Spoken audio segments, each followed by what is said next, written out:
असली मनहूस कौन? दोस्तों, आज मैं आपको तेनालीरामा की कहानी सुनाने जा रही हूँ। प्राचीन भारत के गौरवशाली साम्राज्य विजयनगर की गलियों में एक नाम से लोग खौफ खाते थे, गंगू। गंगू कोई अपराधी नहीं था, बल्कि एक सीधा साधा व्यक्ति था। लेकिन उसके साथ एक अजीब सा अंधविश्वास जुड़ा था। लोग कहते थे कि गंगू इतना बड़ा मनहूस है कि अगर सुबह सुबह कोई उसका चेहरा देख ले तो उस व्यक्ति को दिन भर भोजन का एक दाना तक नसीब नहीं होता। दोस्तों, क्या आपने कभी सुना है ऐसा होता है? कोई इतना मनहूस नहीं होता। हालत यह थी कि जब गंगू सड़क पर निकलता तो लोग अपने दरवाजे और खिड़कियां बंद कर लेते। बेचारा गंगू इस अकेलेपन और अपमान, बेइज्जती से बहुत दुखी रहता था। जब यह बात महाराज कृष्णदेव राय के कानों तक पहुंची तो उन्हें यकीन ही नहीं हुआ।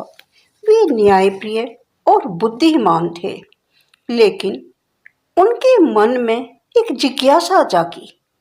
उन्होंने सोचा, क्या वाकई कोई इंसान इतना मनहूस हो सकता है? तो दोस्तों, सच्चाई जानने के लिए महाराज ने गंगू को राजमहल बुलवाया। राजा ने आदेश दिया कि गंगू आज रात उनके शयन कक्ष यानी बेडरूम के सामने वाले कमरे में ही सोएगा, ताकि सुबह उठते ही राजा सबसे पहले उसी का चेहरा देखे। राजा देखना चाह रहा है कि वो मनहूस है या नहीं। अगली सुबह जैसे ही सूरज की पहली किरण महल की खिड़कियों से अंदर आई, महाराज की आंखें खुली। सामने ही गंगू खड़ा था। महाराज ने मुस्कुराते हुए उसका चेहरा देखा और अपने दिन की शुरुआत की।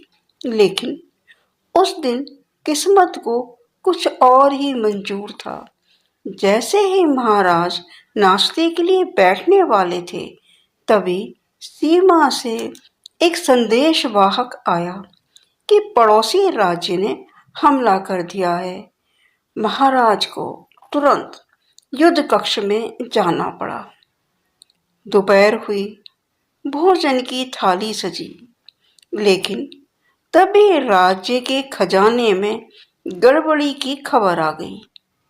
पूरा दिन बीत गया, सूरज ढलने को था, लेकिन महाराज काम में इतने उलझे रहे कि उन्हें पानी पीने का भी समय नहीं मिला। दोस्तों, कहानी को अंत तक सुनना, आपको जब ही कहानी का अर्थ और कहानी में मजा आएगा। शाम तक भूखा और थकान से महाराज का बुरा हाल था। उन्हें तेज सिर दर्द होने लगा और गुस्से में उनकी आंखें लाल हो गईं। उन्होंने मन ही मन सोचा, यह अफवाह सच थी। उस मनहूस गंगू का चेहरा देखने के कारण ही आज मुझे यह दिन देखना पड़ा।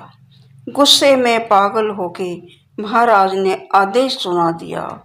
उस व्यक्ति के कारण आज मुझे भूखा रहना पड़ा। न जाने वह प्रजा के लिए कितना घातक होगा।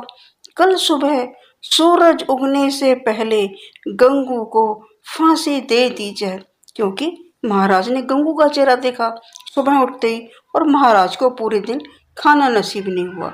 तो महाराज समझ गए कि गंगू ही मनहूस है और उन्होंने उसे फांसी की सजा सुना दी। अब आगे सुनिए। जब ये अन्यायपूर्ण खबर तेनालीरामा के पास पहुंची तो वे दंग रह गए। वे जानते थे कि महाराज अंधविश्वास के शिकार हो गए हैं। तेनालीराम तुरंत जेल में गंगू से मिलने पहुंचे। गंगू फूट फूट कर रो रहा था। तेनालीराम ने उसे ढाढ़स बंधवाया और उसके कान में धीरे से एक बात कही, घबराओ मत गंगू, जैसा मैं कह रहा हूं बस वैसा ही करना। दोस्तों, अब अगले दिन फांसी का फंदा तैयार था। सारा नगर वहां इकट्ठा था। महाराज भी वहां मौजूद थे। जब जल्लाद ने गंगू से उसकी अंतिम इच्छा पूछी तो गंगू ने कहा, मैं महाराज से एक अंतिम सवाल पूछना चाहता हूँ। राजा पास आए तो गंगू ने ऊंची आवाज में कहा, महाराज, लोग कहते हैं मेरा चेहरा देखने से भोजन नहीं मिलता और आज आपने यह साबित भी कर दिया। लेकिन महाराज, कल सुबह मैंने भी सबसे पहले आपका चेहरा देखा था और उसका नतीजा यह है कि आज मुझे मौत की सजा मिल रही है। अब आप ही बताइए, हम दोनों में से बड़ा मनहूस कौन हुआ? जिसे खाना ना मिले वो, या जिसकी जान चली जाए वो?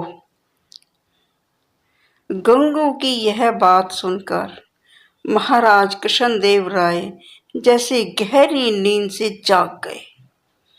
उन्हें तुरंत अपनी गलती का एहसास हुआ कि अंधविश्वास में आकर वे एक बेगुनाह की जान लेने जा रहे थे। महाराज ने तुरंत सजा रुकवाई, गंगू से माफी मांगी और उसे बहुत सारा इनाम देकर विदा किया। महाराज समझ गए कि असली मनहूसियत चेहरे में नहीं बल्कि गलत सोच में होती है। दोस्तों, ये हकीकत है। हमेशा बात के अंत तक जाना चाहिए कि बात ऐसी क्यों हुई, किसने की, कैसे हुई, तभी उसके ऊपर विश्वास करना चाहिए। नहीं तो उसका अर्थ कई बार गलत चला जाता है। इससे हमें क्या शिक्षा मिलती है? अंधविश्वास इंसान की बुद्धि पर पर्दा डाल देता है। किसी भी व्यक्ति को उसके भाग्य या चेहरे से आंकना गलत है। असली मनहूसियत इंसान के चेहरे में नहीं बल्कि उसके मन में छिपे अंधविश्वास और गलत सोच में होती है। दोस्तों, क्या आपने भी कभी किसी अंधविश्वास का सामना किया है? कमेंट्स में अपनी कहानी हमारे साथ जरूर शेयर करें। दोस्तों, आपको कहानी अच्छी लगी हो तो लाइक, कमेंट और शेयर करें। जो चैनल पर नए हैं, चैनल को सब्सक्राइब करें। नेक्स्ट वीडियो में शीघ्र मिलते हैं। धन्यवाद।